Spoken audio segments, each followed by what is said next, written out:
Hello friends, good morning, नमस्कार। कैसे हैं आप लोग सभी? आई होप सभी लोग बहुत ही अच्छे होंगे और अच्छे तरीके से अपना प्रिपरेशन कर रहे होंगे। तो फ्रेंड्स, मैं अजय आपके अपने परिवार अजय क्लासेज गाजीपुर सिटी में हार्दिक स्वागत करते हैं।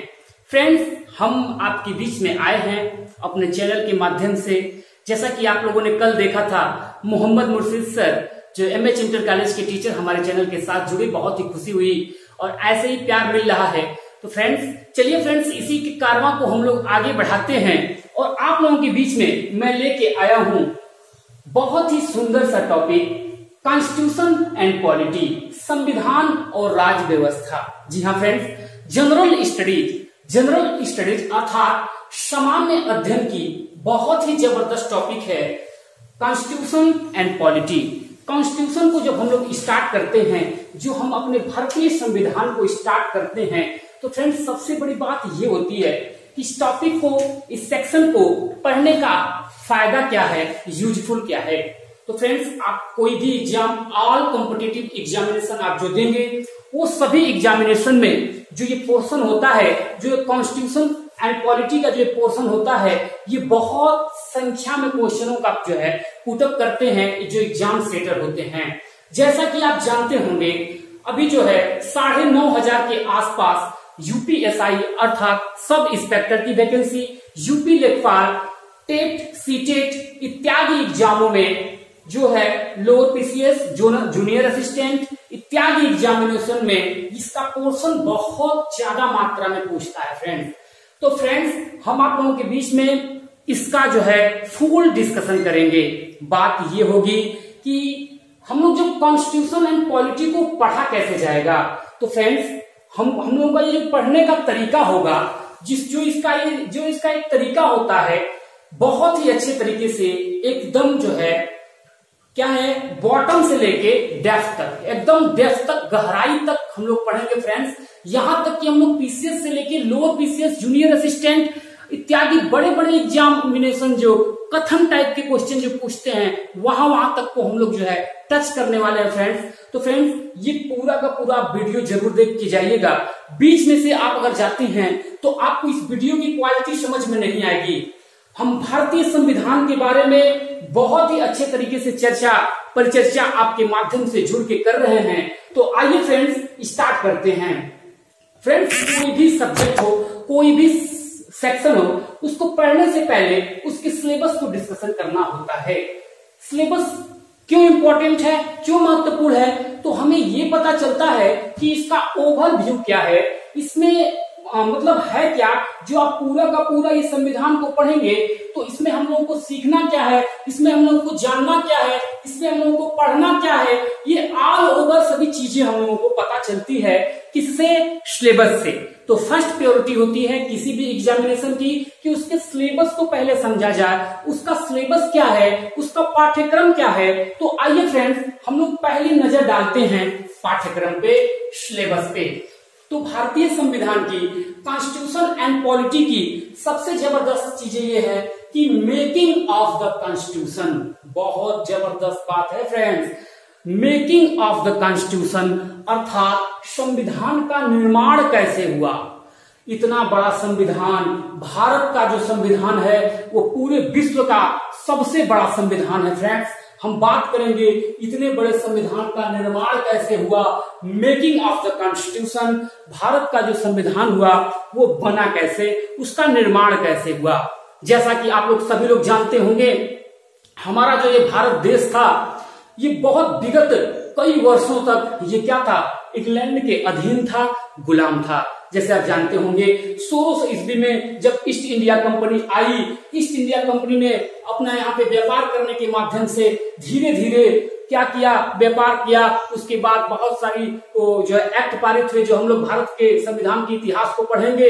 1600 ईस्वी में से लेकर ईस्ट इंडिया कंपनी जब 1773 ईस्वी के रेगुलेटिंग एक्ट, 1774 के पीस इंडिया एक्ट, ये तमाम तरीके की चीजें हुई जो संविधान के निर्माण में बनने में जो है बहुत ही हेल्पफुल की। ऐसा नहीं है कि संविधान इस तरीके से बना, उनका भी बड़ा योगदान था। बहुत सी ऐसी पॉलिसी थी, सबका हम लोगों ने विरोध किया, हम लोगों ने मांग की, बहुत ऐसी चीजें की, तो हम लोगों का संविधान मिला फ्रेंड्स, और हम लोग स्वतंत्र हुए। कुछ लोग ऐसा कहते हैं कि संविधान जो है, सॉरी, हमारा जो देश है ये जो है ये अंग्रेज इसी तरीके से देके चले गए। लोग कहते हैं फ्रेंड्स कि जो हम लोग जो स्वतंत्र हुए, ऐसे ही इंग्लैंड वाले आके बोले कि आप लोग स्वतंत्र हैं। ऐसा नहीं है फ्रेंड्स, मांगने पे भीख नहीं मिलती फ्रेंड्स, मांगने पे भीख नहीं मिलती, और छीनने से तख्त तो ताज हुआ करते हैं।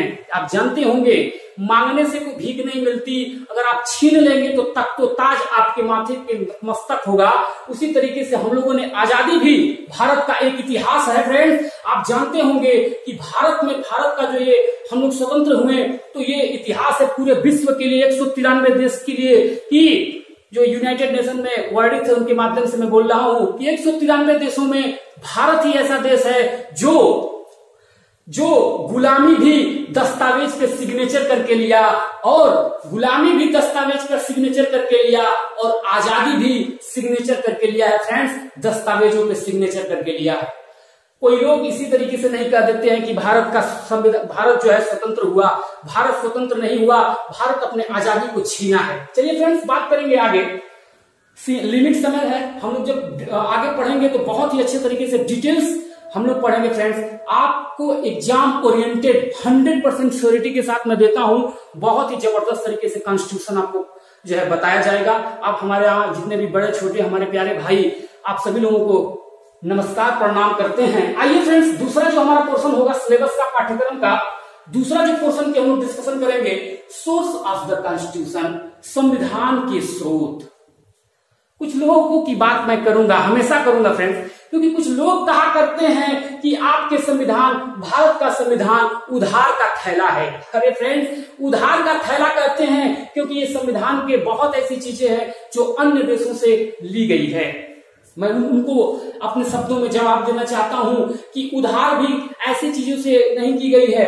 हमारे जो संविधान निर्माता थे, जो हमारे संविधान के निर्माता में भाग लिया, तमाम तरीके के लोग थे जो अनुभवी थे, उन्होंने बताया कि लगभग 16 देशों का अर्थात 60 देशों का अध्ययन किया, और अध्ययन करके वहां की क्लाइमेट क्या है, वहां का इकोनॉमिक कंडीशन क्या है, वहां का पॉलिटिक कंडीशन क्या है। जरूरी नहीं है कि भारत में ही वैसी क्लाइमेट हो, वैसी पॉलिटिशियन हो, आर्थिक व्यवस्था वैसी हो, राजनीतिक व्यवस्था वैसी हो, लेकिन उन्होंने बहुत अच्छे तरीके से छान के इस तरीके से इंप्लीमेंट किया कि भारत का संविधान आज देख रहे हैं, इसके माध्यम से पूरा का पूरा हमारा भारत देश क्या कर रहा है, चल रहा है। चलिए फ्रेंड्स, बात करेंगे शेड्यूल ऑफ द कॉन्स्टिट्यूशन, संविधान की अनुसूचियां।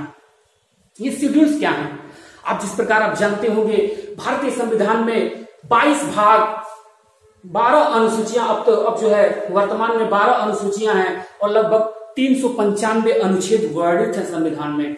उसमें ही बात करेंगे हम लोग शेड्यूल्स ऑफ द कॉन्स्टिट्यूशन, संविधान की अनुसूचियां।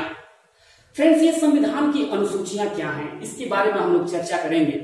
तो मूल संविधान में फ्रेंड्स, जो हमारा संविधान था, मूल संविधान में कितनी अनुसूचियां थी? 8 अनुसूचियां थी।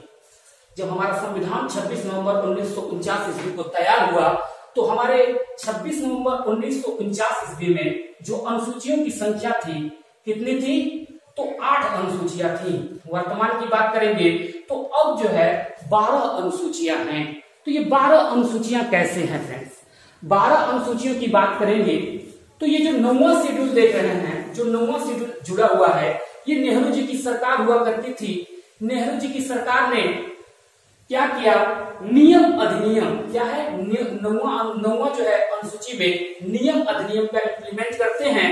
ये जो है बहुत ही इंपॉर्टेंट क्वेश्चन है, यहाँ से अक्सर एग्जामिनेशन में क्वेश्चन बना करते हैं कि फर्स्ट अमेंडमेंट 1951 अर्थात भारतीय संविधान संशोधन, पहला जो संविधान संशोधन हुआ, भारतीय संविधान संशोधन कब हुआ? 1951 ईस्वी में, जिसमें 9वीं अनुसूची को जोड़ा गया। बात करेंगे इसके आगे क्या हुआ, तो कांग्रेस की ही सरकार हुआ करती थी, जिसमें राजीव गांधी जी की सरकार थी। उसमें जो है 10वीं अनुसूची 10वां शेड्यूल जोड़ा गया। ये कौन था? तो ये दल बदल निरोधक कानून, ये जो है 52वां संविधान संशोधन के द्वारा 1985 में क्या किया गया? इम्प्लीमेंट कर दिया गया, इसको जोड़ दिया गया। बात करेंगे 11वां शेड्यूल अर्थात ग्राम पंचायत की व्यवस्था कब हुई? तो कांग्रेस की सरकार थी, पीवी नरसिम्हा राव की सरकार थी। इसमें 73वां संविधान संशोधन करके 1992 में इसको क्या कर दिया गया? ग्राम पंचायत की व्यवस्था की गई। इसी तरीके से हम लोग इसकी अनुसूचियों की बात करेंगे। तो फ्रेंड्स, अनुसूचियों में जो 12वीं अनुसूची है, 74वां संविधान संशोधन करके 1992 ईस्वी में ग्राम पंचायत की क्या कर दी गई? व्यवस्था कर दी गई। फ्रेंड्स, जो 12वां अनुसूची है, जो 74वां संविधान संशोधन 1992 में किया गया, तो इसमें नगर पालिका हो गया, म्युनिसिपैलिटी हो गया, स्टेटस, ये जो है ये सारी शक्तियां इसको क्या हुई? प्राप्त हुई।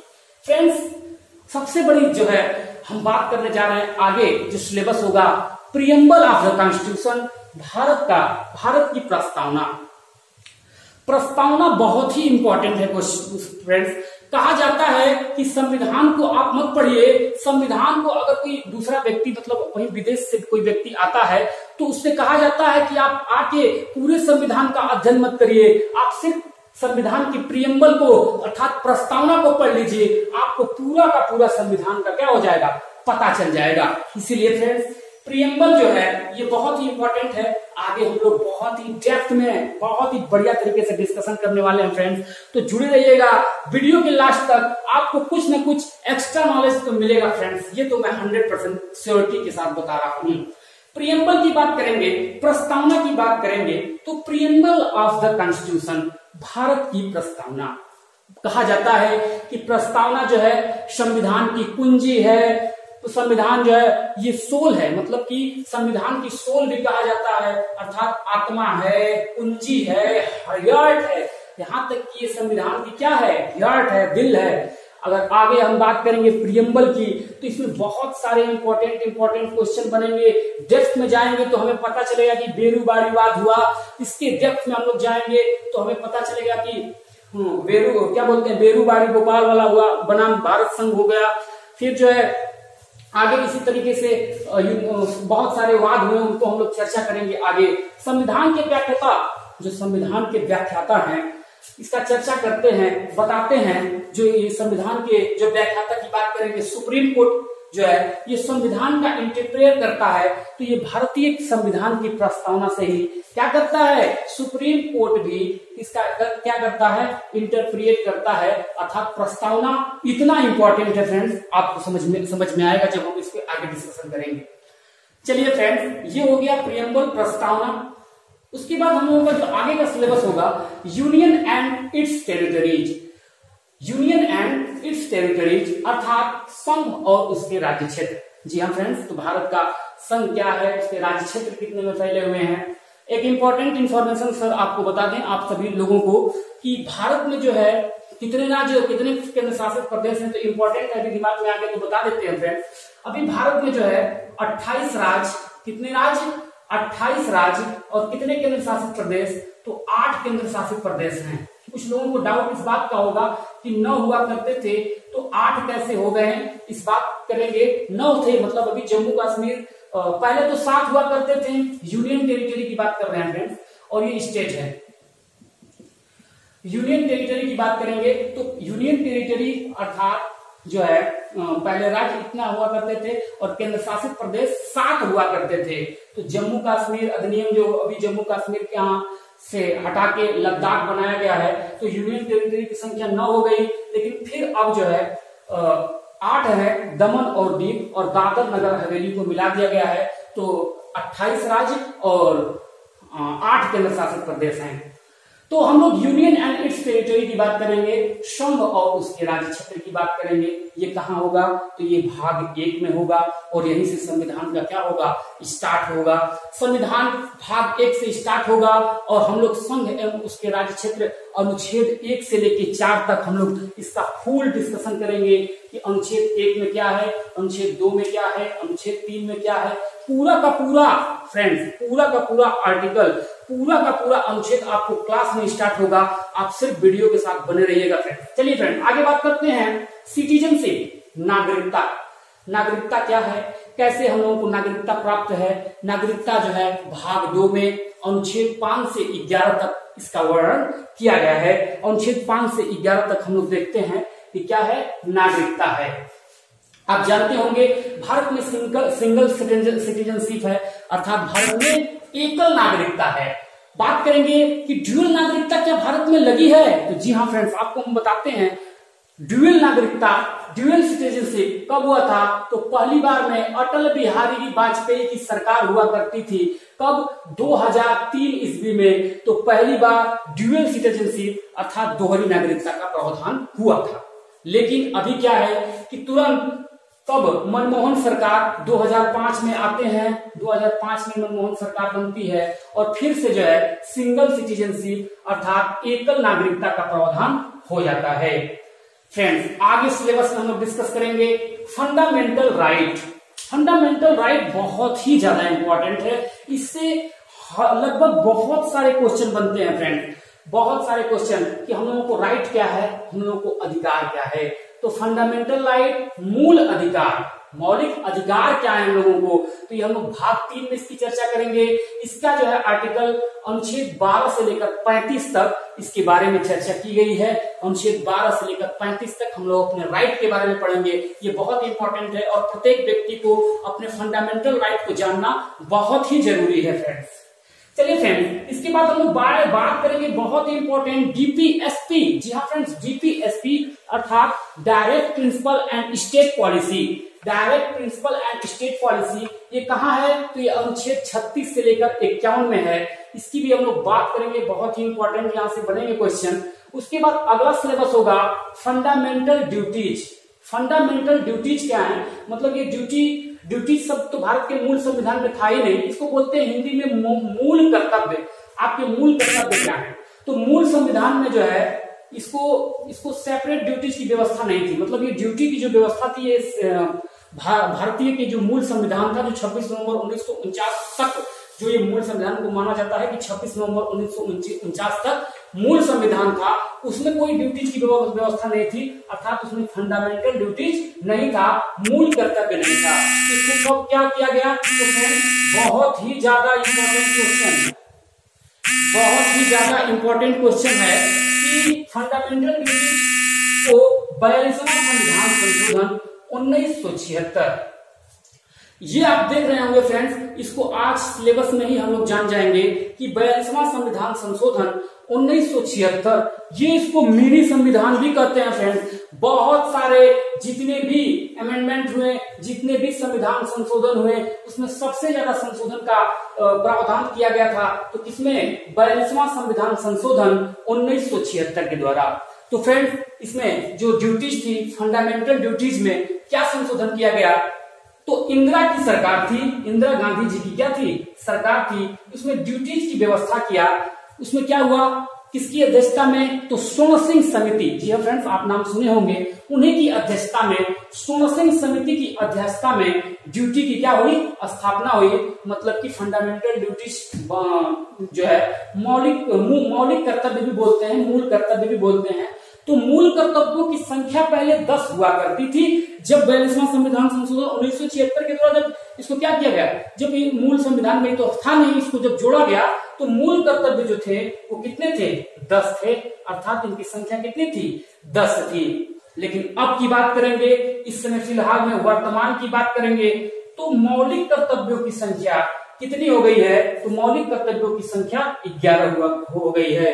तो ये कब हुई है, तो अटल बिहारी वाजपेयी जी की सरकार हुआ करती थी। 86वां अमेंडमेंट है, 86वां अमेंडमेंट में जो है इसका संशोधन करके इसको जोड़ा गया है। इसमें क्या प्रावधान है, तो 6 से 14 वर्ष के जितने भी बच्चे हैं, मतलब कि जो भी 6 से 14 वर्ष के बच्चे हैं, उनसे क्या किया जाएगा, उनकी शिक्षा के लिए उनके गार्जियन को ये मतलब बताया गया कि उनके गार्जियन जो है उनकी शिक्षा की व्यवस्था करेंगे। ये जो है बहुत ही इंपॉर्टेंट है, जो हम लोग आप अभी जो है फंडामेंटल ड्यूटीज, मूल कर्तव्य की बात कर रहे हैं। फ्रेंड्स अभी हम लोग सिलेबस डिस्कशन में इतना ही कर पाएंगे, क्योंकि बोर्ड आप देख रहे हैं इतना ही इसमें आ पाया है, और वीडियो जब बड़ी हो जाएगी तो इसको अपलोड करने में परेशानी होती है, क्योंकि अभी तक आप सब्सक्राइब करिए फ्रेंड्स, आप जल्दी से जल्दी चैनल को ग्रोथ करिए। तो आप, आई होप, मैं आपसे आशा करता हूं कि आपको क्लास अच्छी लगी होगी।